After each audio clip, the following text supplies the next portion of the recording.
They evolved from a noble race of warriors, but have earned a dark and terrible reputation during the past 400 years.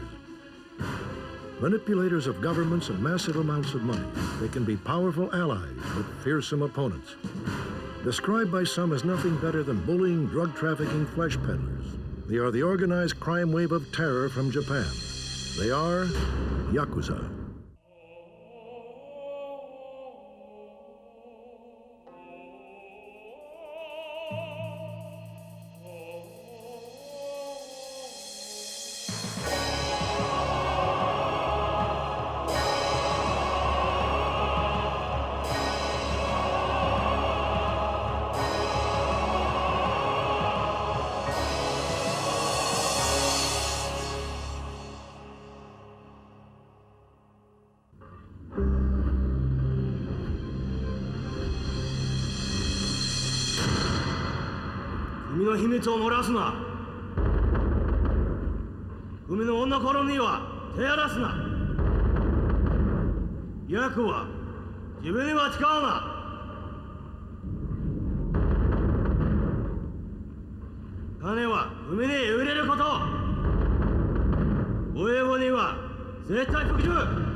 The 6 sacred oaths that bind together one of the most sinister and vicious crime networks on the planet, the Japanese Yakuza. The ancient Japanese crime syndicate known as a Yakuza has evolved into a global criminal organization that is not only involved in the most evil of crimes, but also operates massive legitimate businesses. Investigators have attempted to penetrate the Yakuza have become lost in a bewildering maze, an underworld where truth and myth flicker in the half-light of traditions born centuries ago during the age of the samurai.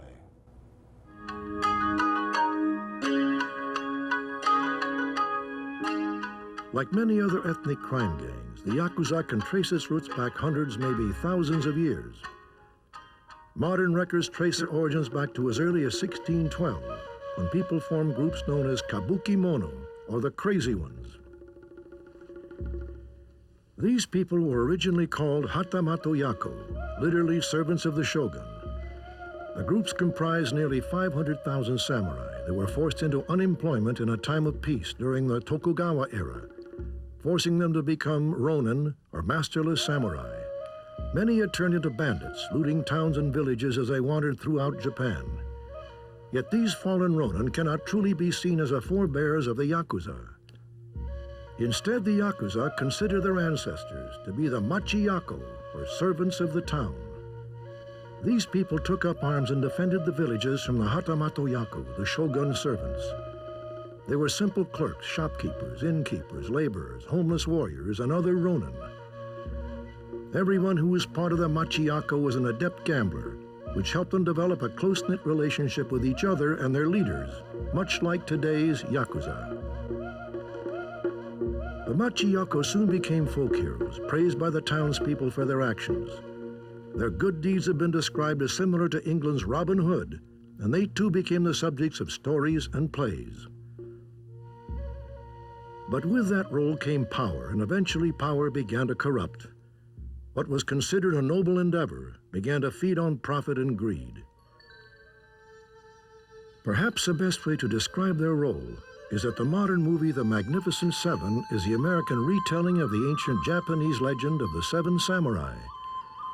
These were people who could be hired to do the dirty work, tasks considered taboo by the common people or the ruling classes.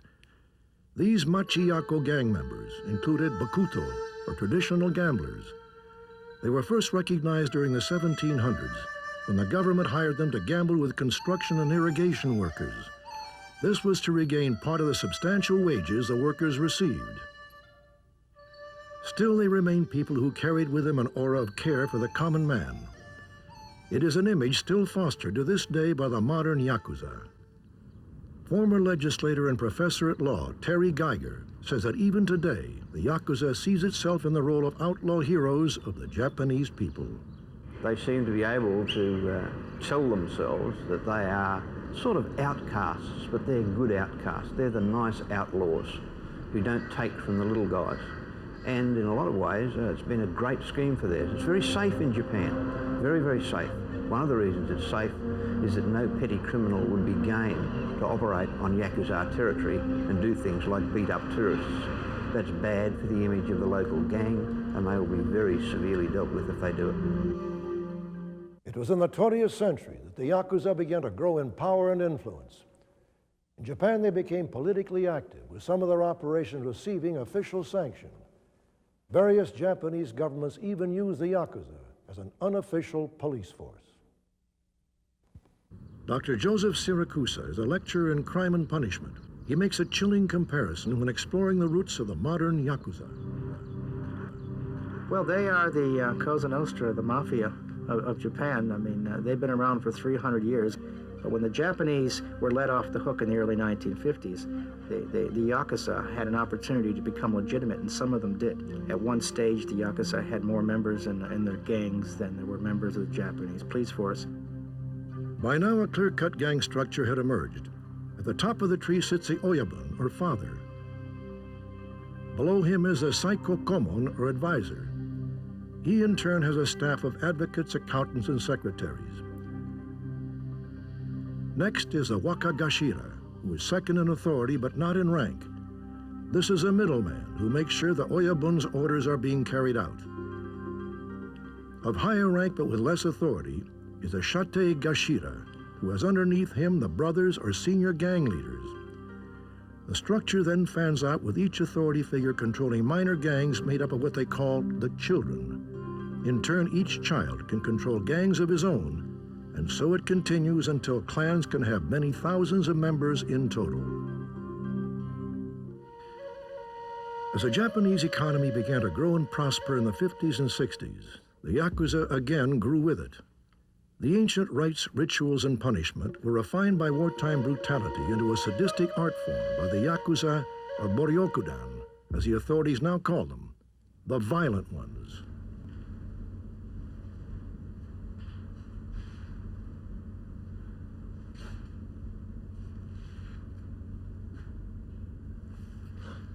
What you don't seem to understand, the kind of mistake you made could mean serious trouble for all of us. We have been put into danger. I don't like that. Do you like that, Michihiro? No. Kodoro, do you like to be put in danger? No. Does anyone here disagree? So, that's why you must learn from your mistakes.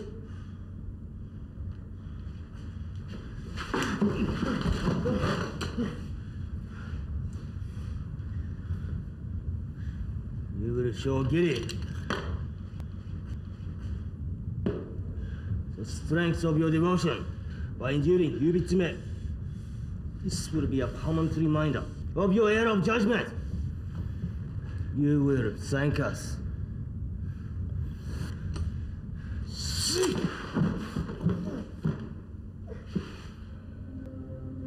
It was the Bakuto, or gamblers, who contributed to Japan's tradition for gambling, as well as Yakuza's traditional finger cutting and the origin of the word Yakuza.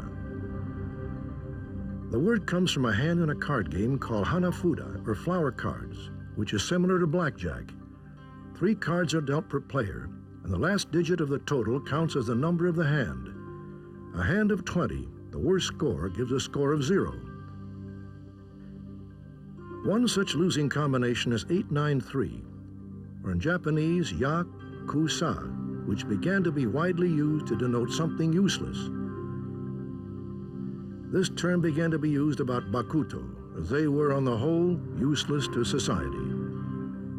Yubitsume, the custom of finger cutting, was introduced by the Bakuto.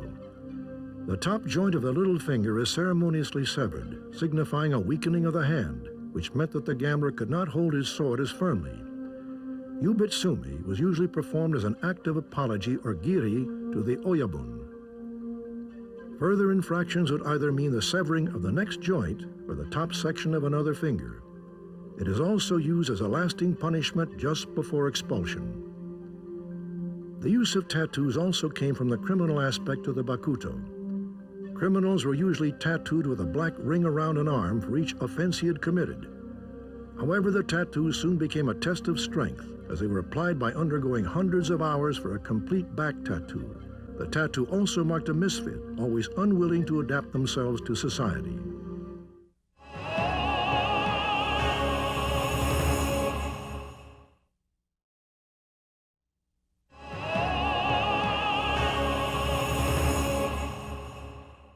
Asia-Pacific crime reporter, author, and advisor Bob Bottom. It was only a matter of time before the modern Yakuza brazenly emerged as a potent crime force on the world stage.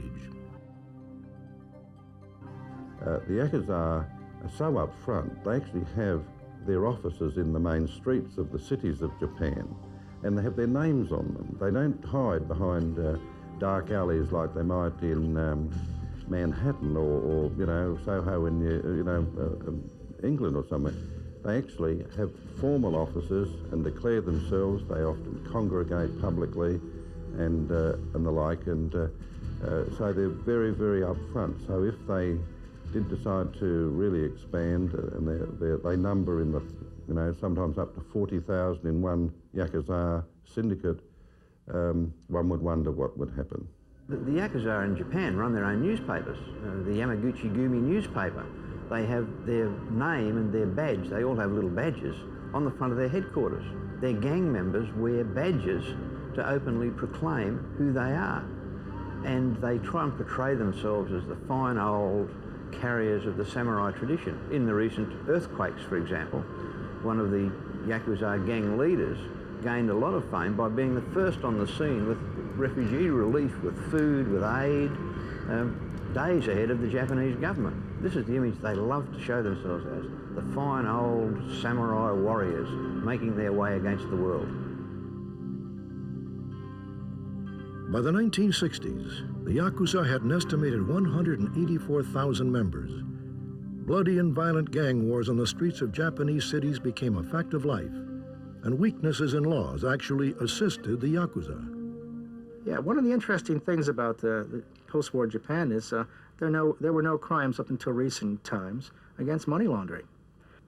So they were able to take their illicit profits from other things and then launder them legally in the Japanese banks and securities and exchanges and things like that. And as I say, there were no laws against that. So in a sense, they were tolerated. And the gangs only became ugly when they started getting bigger and they started to have gang wars among themselves. That's when the Japanese public probably had to back off and the police had to do more and the government had to do more. But by now, their tentacles are everywhere. It's like a generation of the mob in the United States who've gone legitimate, you know. The money is all out there in the corporate world. There's nothing you can do about it. Being assisted in their crimes or not, it was not long before the crime bosses realized gang infighting was bad for business. And for Japan, business was booming. As Japan's economic miracle rolled on, the Yakuza rode a wave of wealth into the playgrounds of the Pacific. Cashing in on cashed-up Japanese, they hit the tourist trail to Hawaii and other vacation isles. A new gang structure evolved, adapting to the rich new world of the Pacific Rim. The fertile fields of commerce and trade became hunting grounds for Yakuza developers and tour operators.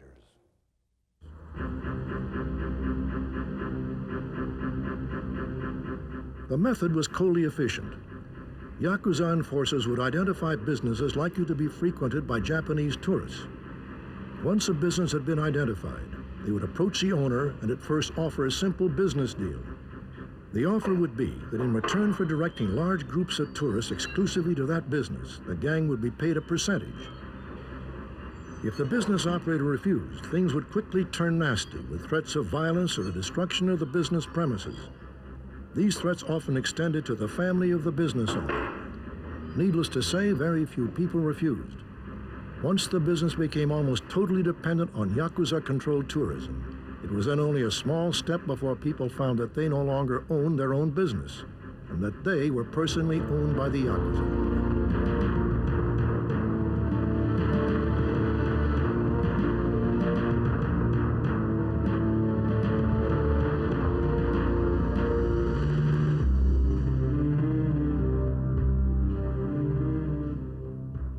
first thing is that they provoke an interest in the country. They show that interest by moving in, buying housing, buying real estate, and we had a number of very high-profile Yakuza figures, including the deputy head of the Yamaguchi-gumi, the biggest gang, buying a penthouse on the Gold Coast and using it as a holiday resort. Now, when the Yakuza start doing those sorts of things, they don't go on holidays to soak up the sun. They've got their eyes out for business opportunities, and you know what's going to happen next.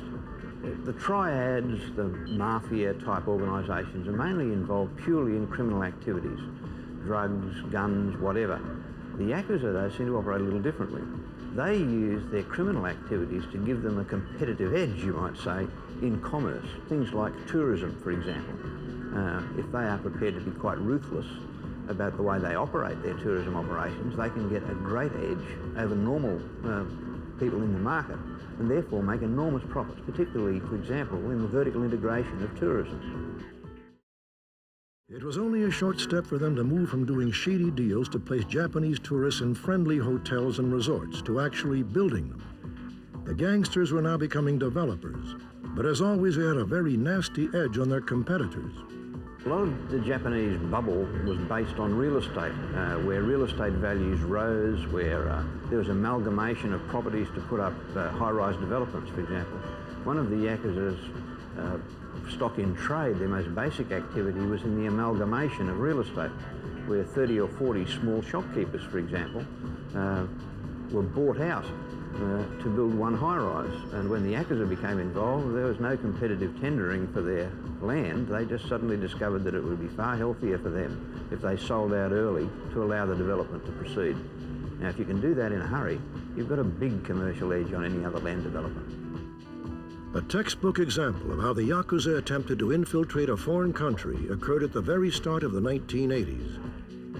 The Gold Coast in the Australian state of Queensland had become a major destination for Japanese tourists. And as Gold Coast-based criminal lawyer Chris Neist explains, in with the tourists came the crime gangs. The 1980s was a real money time on the Gold Coast. The Japanese came here in force, and it was pretty clear, even at the time, that there was a lot of money floating around that was perhaps not entirely legitimate money, and there were certain shadowy figures, Japanese figures who sort of had that kind of aura about them that there was talk about Yakuza and all this sort of stuff, but they seemed to have no visible means of support and a lot of cash money. There were a lot of transactions going through at the time that were of doubtful, shady transactions in real estate and so forth. I recall at one stage being in a civil case and cross-examining a Japanese real estate agent who was resident in Australia and doing business in Australia, and some evidence came out that a client had handed to him a paper bag that had 250,000 Australian dollars in it, and the cross-examination went on, and his evidence was, oh, well, this was, pretty standard practice. There was nothing unusual at all about that, and we went on and on and cross-examined this. And as it came out, he saw him, $50,000 here, $200,000 there, $300,000 in cash on a day-by-day basis. And these were things that were going into Gold Coast property. They were going into Gold Coast units, beachfront units, and this sort of thing. So there was a lot of that kind of activity by people who could be identified with the Japanese crime scene. And there was also a lot of activity in our casinos and so forth. And I think the police in recent times have become very aware of that and have tightened up on the surveillance procedures, etc. But there were people who were ostensibly turning over $100,000, $200,000 a night in our casinos. And so I suspect that a large part of the presence of Japanese crime figures on the Gold Coast during the 80s was all about money laundering and cleaning up a lot of the money that they'd been taking out of crime in Asia. It was about this time that authorities in the United States and other countries around the Pacific began to become fully aware of the spread of Yakuza power and influence. Two special undercover officers prepared this report for the Los Angeles Police Department. It gives striking detail of the organization of the Yakuza and the Boryokudan, their methods of infiltration of legitimate business, and the key to their success in using crime as an edge. The Borokudan are much like Japanese corporations.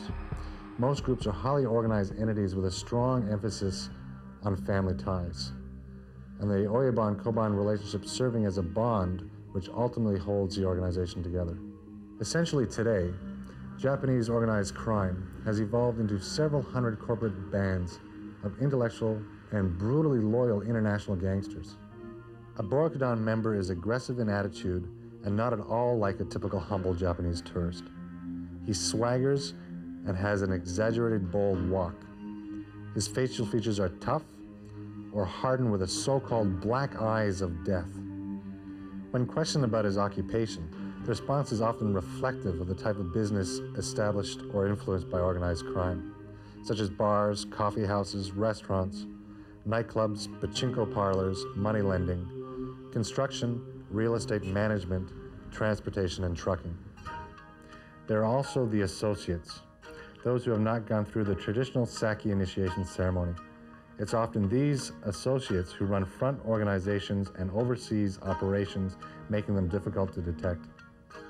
These associates contend with ordinary citizens who are willing to deal with the underworld because it feels a financial or civil need that legal financial institutions and law enforcement cannot provide. These associates may be the most serious criminal threat to North America because they maintain a very low profile. They normally have business experience and are without the usual outward signs of Borokudan membership, such as the tattoos, missing fingers, and flamboyant behavior patterns.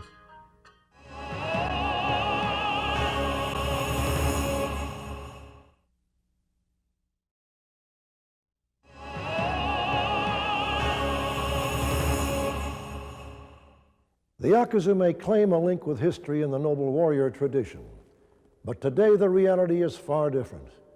Often recruited from street gangs, Yakuza members are now mostly common thugs, trained in strong-arm tactics and shakedown methods. Mark Craig is a former police sergeant and lecturer in intelligence studies and is considered to be an expert on the operation of Asian crime gangs. Craig worked for 3 years in Japan and says a modern Yakuza cannot claim a noble past. That, in my opinion, would be absolute, hyperbole. That's just myth. Because one has to appreciate that the majority of Yakuza are actually recruited out of the boxing clubs and judo clubs and pool halls of Japan. They are the misguided youth. The Yakuza basically started out in the gambling industry, unemployed, but by and large their activities were not looked upon as criminal. This is back in the Edo period we're talking about now. The days when Admiral Perry sailed into Japan, okay? We're talking history here. This could have really very little to do with what we're seeing with Yakuza activities, certainly in the post-Second World War period, which is when they started to move into sort of the corporate world.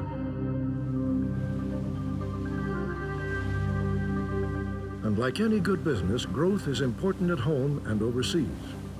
The case with Hawaii is rather unique. That was one of the first major, foreign locations that they established a presence, for the simple reason being they followed the Japanese tourists. They followed the Japanese businessmen, just like they did in Australia in the sort of the mid to the late 1980s.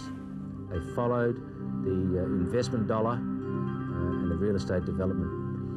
They gained a very strong position in Hawaii because the law enforcement there were very slow to react. Because again, it's a secret society. And they were very slow to, appreciate the full extent of the problem. And now it's not possible to eradicate them. They're part of the landscape. But the Yakuza also have competitors. And sometimes they can be right next door. Now in Tokyo, around the Kabukicho area, which is the entertainment district, which is the stronghold of Yakuza operations in Tokyo, the Chinese have actually beaten them at their own game. They're charging better prices. A contract hit, for example, is running at about $2,700 US, very cheap. They are not afraid of the Japanese, and there have been several cases that I've read of where they've actually robbed these characters, with a weapon, in broad daylight, which is just astonishing because this is just unthinkable in Japanese society. And going back to the Chinese again, there was an incident in Yokohama several years ago where the Chinese looked to extort a particular restaurant. Now, even though Yokohama Chinatown is a Chinese Chinatown, obviously, the Japanese still were collecting money in there, okay? Now, the Chinese moved in. In this particular instance, the Chinese took a cleaver, not unlike this cleaver here, and decapitated a waiter in full view of the entire restaurant as a message that they are the new kind of boys in town. Even in the underworld, you need a business plan. And the stricter the execution of that plan and the people you involve, the bigger the reward. The traditional scenario is something like this. Earn your money through criminal activities and then launder it into legitimate activities. For example, the Yakuza in Japan earn around about $3.5 million US per year through the distribution of ice, which is methamphetamine. Now that money has to be laundered somewhere, and if they can get it abroad, which they can through various front companies, they invest in legitimate business. One example comes to mind how they sought to do this, and they engaged an international consultant by the name of Prescott Bush. Now Prescott is the brother of President George Bush. Now he runs an international consultancy, and what they did, through some front companies in Japan, got him to purchase some respectable companies in New York and Texas. Now, he received a $1 million commission for his work. He never knew he was working for the mob, and that's simply how they do business. Still, we have seen as the 1980s rolled on and the Japanese economic bubble burst, things started to go bad in a big way for the Yakuza gangs. First, a series of violent events turned the Japanese people against those who had been regarded as their protectors. No longer is it considered desirable to have a Yakuza living on your block. Up until the early 80s, that was the case, and I lived in Japan in the early 80s. One felt safe. Then actually, kind of turf battles erupted, and they became very public, and innocent people were actually shot in the streets. Japan is another country where firearms are a no-no and very hard to get, but the Yakuza don't seem to have any trouble importing them from places like the Philippines and the United States. Because of a number of very public acts, they kind of fell out of favour. And it was around about the early 1990s, 92, that legislation was enacted, outlawing actually, because previously it wasn't a crime to belong to Yamaguchi-gumi or Inagawa Kai or any one of these organisations. So new legislation was enacted, which in effect drove these groups underground. And that changed the whole, I guess, the whole balance and the whole kind of way they interacted with society. They were always something to be feared. Don't misunderstand that, because they are still ruthless. But now they're an unknown quantity because they're underground.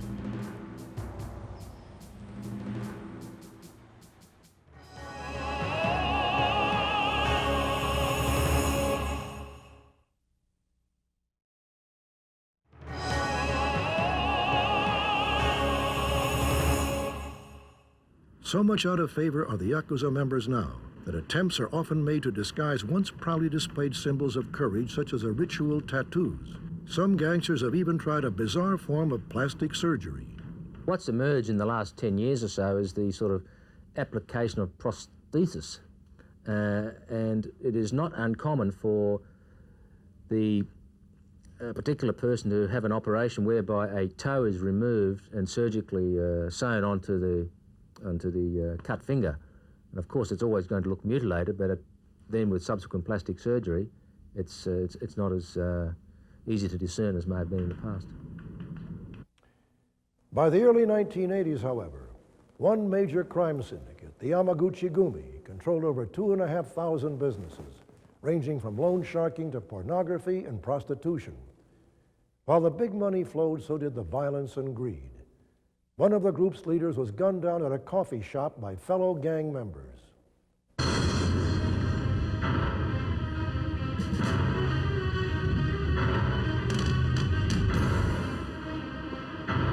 The execution-style murder occurred in the city of Kobe. Masura Takumi, number 2 man of the Yamaguchi-gumi, was enjoying his morning coffee when the killer struck.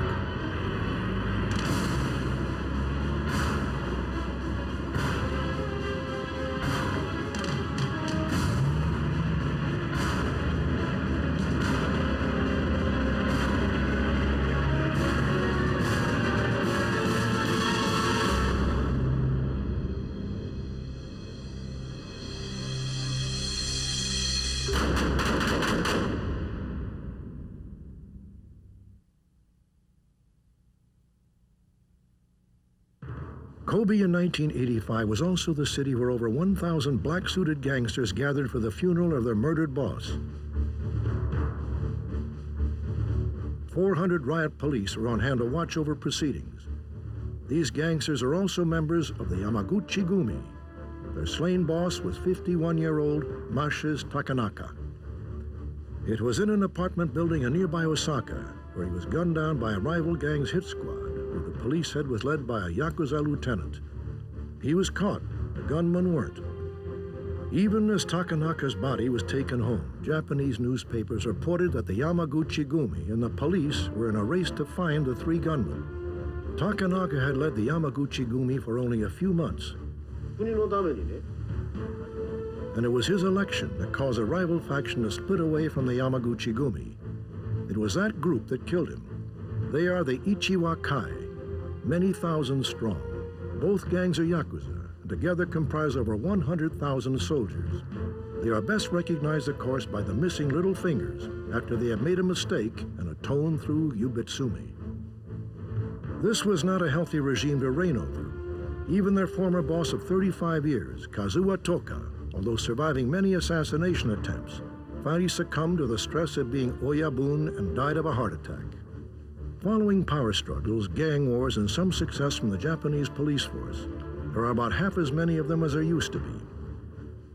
The major gangs are kept under constant surveillance these days in a continuing war of nerves. It was a different scene just months before the funeral here in Kobe, when the police and the Yamaguchi-gumi were out in force again. That time was to inaugurate their new leader. Takanaka had won the power struggle to the top. At that time in Japan, the head of organized crime made no effort to hide who he was or what he does. Here is a traditional ceremony, making him the head of a $5.5 billion business. With the drinking of the sake, he assumes a mantle of oyabun, or boss. The Yamaguchi-gumi is headquartered in an office building marked by the gang symbol for all to see. There was no need to hide. The Yamaguchi-gumi is run like any business, has a board of directors who meet regularly, examine their achievements, and make goals. If you're successful, you might even make the members honor roll. But during this era of increasing infighting, the violence didn't end within their own ranks. The Yakuza is always ready to go after anyone who decides not to play by their rules.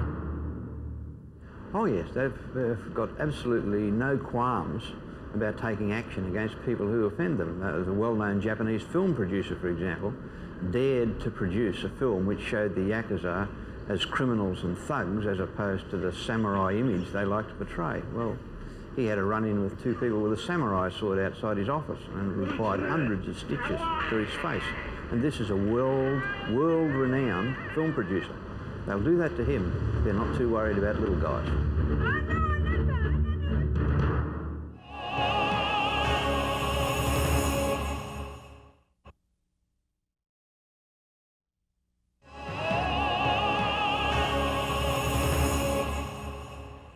In the 1990s, the high-flying gangsters were hit hard, not from the efforts of law enforcement, but by bad investments. The Yakuza's close ties to the world of business and commerce nearly ruined them. When the bubble burst, of course, a lot of the banks had turned a blind eye to who they were lending their money to, and there were a lot of Yakuza, billions in fact, dollars, put out to Yakuza development companies. Non-performing loans were therefore sourced to the Yakuza, and someone trying to go around and get the Yakuza to pay up on a non-performing loan is not the healthiest activity. The vice president of a leading bank in Japan found that out fatally, unfortunately to his demise. At that time, the government launched a kind of a major crackdown And probably since then, since the early 1990s, the Yakuza have, well, they've seen better days, and they're not looked upon in the same sort of historic awe as they may have been in the past.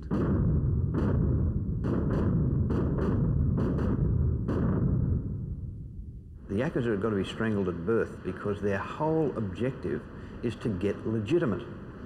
And it's very, very hard in a competitive society, a free enterprise society, to find where this thin line between tough business and criminal activity falls.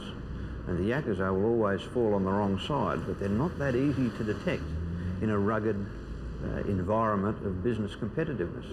If they can get established, they are very, very difficult to counter. Far from retreating to their Japanese homeland, the gang simply began to reinvent themselves and continue to operate primarily throughout the Asian Pacific Rim and the United States. The west coast of the United States has traditionally been a home for Asian gangs. Chinese, the triad set up there in the San Francisco region. We've had the Yakuza, we've got the Vietnamese, now being the worst of them apparently in the United States. But the Yakuza have got a foothold in there which has allowed them to get very legitimate businesses. And many of the Yakuza involvements now in the United States are very difficult to counter because they're so intimately tied up with legitimate investment. And that's what they aim to do. The United States is a very attractive target. I mean, it is the home of most of the money in the world, and almost every organized crime in the world looks at the United States. And the time will come maybe when the Yakuza or others will also have to team up with, say, Islamic militants who want to punish the United States. And people like the Yakuza might make common cause with Islamic militants or terrorists, just for a season in order to get in or to bankroll their organization. So there are numerous opportunities. I'd say that the chances of stamping them out are zero. Anybody who thinks we have done such a thing, of course, doesn't know much history. Also, there's been a new spirit by the Japanese government to try and wipe them out. Unfortunately, the result of this has been to make them even more vicious, even more criminal. They are now becoming more and more involved in organised paedophilia rings, for example, of buying young Chinese children and shipping them around the world. A big ring was broken up in Italy, of all places, where they found Yakuza involvement in paedophilia. So at the dawn of the new millennium, organized crime gangs which once claimed direct descent from the noble samurai of Japanese legend have evolved into peddlers of flesh and death. Author and criminologist Dr. Paul Wilson says this new chapter in their history makes them even more dangerous. They will keep coming. They are not afraid of law enforcement, and they can fall back on hundreds, sometimes thousands of years of history. Alarmed by the spread of Asian crime gangs, Australian authorities have formed a unique law enforcement unit. The force combines the skills of street police with the mental muscle of lawyers, accountants, and electronics experts. A veteran of 38 years in what he calls the war with organized crime, the general manager of the National Crime Authority is Peter Lamb. Yes, in each of our investigative teams around the country, we have lawyers, we have accountants, we have analysts, and we have technical experts, a whole range of technical experts, trying to work together in a team model. Now, that's not always been easy. Police are traditionally quite aggressive, they're paramilitary. Some of the other disciplines are not that way inclined, but over a period of time we think we've got the formula right, and everything seems to be working quite well. The results reflect that anyway. For Peter Lamb and law enforcement agencies in many countries, including the United States, the focus has changed. They now know that the new weapons of the organized Asian crime gangs are not swords or knives, but laptop computers. Yes, particularly in the movement of money. The electronic commerce evolution has provided opportunities for the movement of money around the world at the blink of an eyelid. And indeed, from time to time, there's no trail. So we've had to move with that, or try and move with it. We've had to create laws that were compatible with the current environment. We've had to arrive at mutual assistance arrangements with other countries to permit those type of inquiries to be run on in their countries. Yes, there's a whole range of things that we've got to do, but I think it's fair to say that we're always playing catch-up. We're never really ahead. So nowadays, a modern sleuth on the trail of the organized Japanese crime gangs and his quarry are often more than likely to be found in front of a computer terminal than walking the back streets of our cities. Still, there will always be a job for the police, whose work takes them into the real underworld of our society. Ordinary citizens, however, now also have the power of computers and the internet. Spreading the word from Japan is a community striving to expel crime syndicates, or boryokudan. This is a Japanese homepage of the NACEB, the National Center for the Elimination of Boryokudan.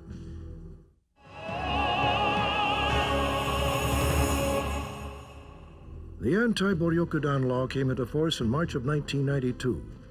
It stipulates that the National Public Safety Commission designate a public corporation in the country designed to prevent unjust acts by boryokudan members and to help the victims of these acts. The Japan Crime Prevention Association was designated as the NACEB. Their main activities are publicity and information like this webpage, training for counselors, research and surveys so that all can see violence reduction trends. It is staffed by lawyers, parole officers, and former police officers, among others. There is even information on what to do if bullied by boryokudan and how to cope with this violence, intimidation, or forcible obstruction of business. What of the future? Experts say the Yakuza may be badly wounded, but the gang still has its deadly tentacles spread around the globe. Is there hope for victory? Provided societies are largely the same as they are now, no.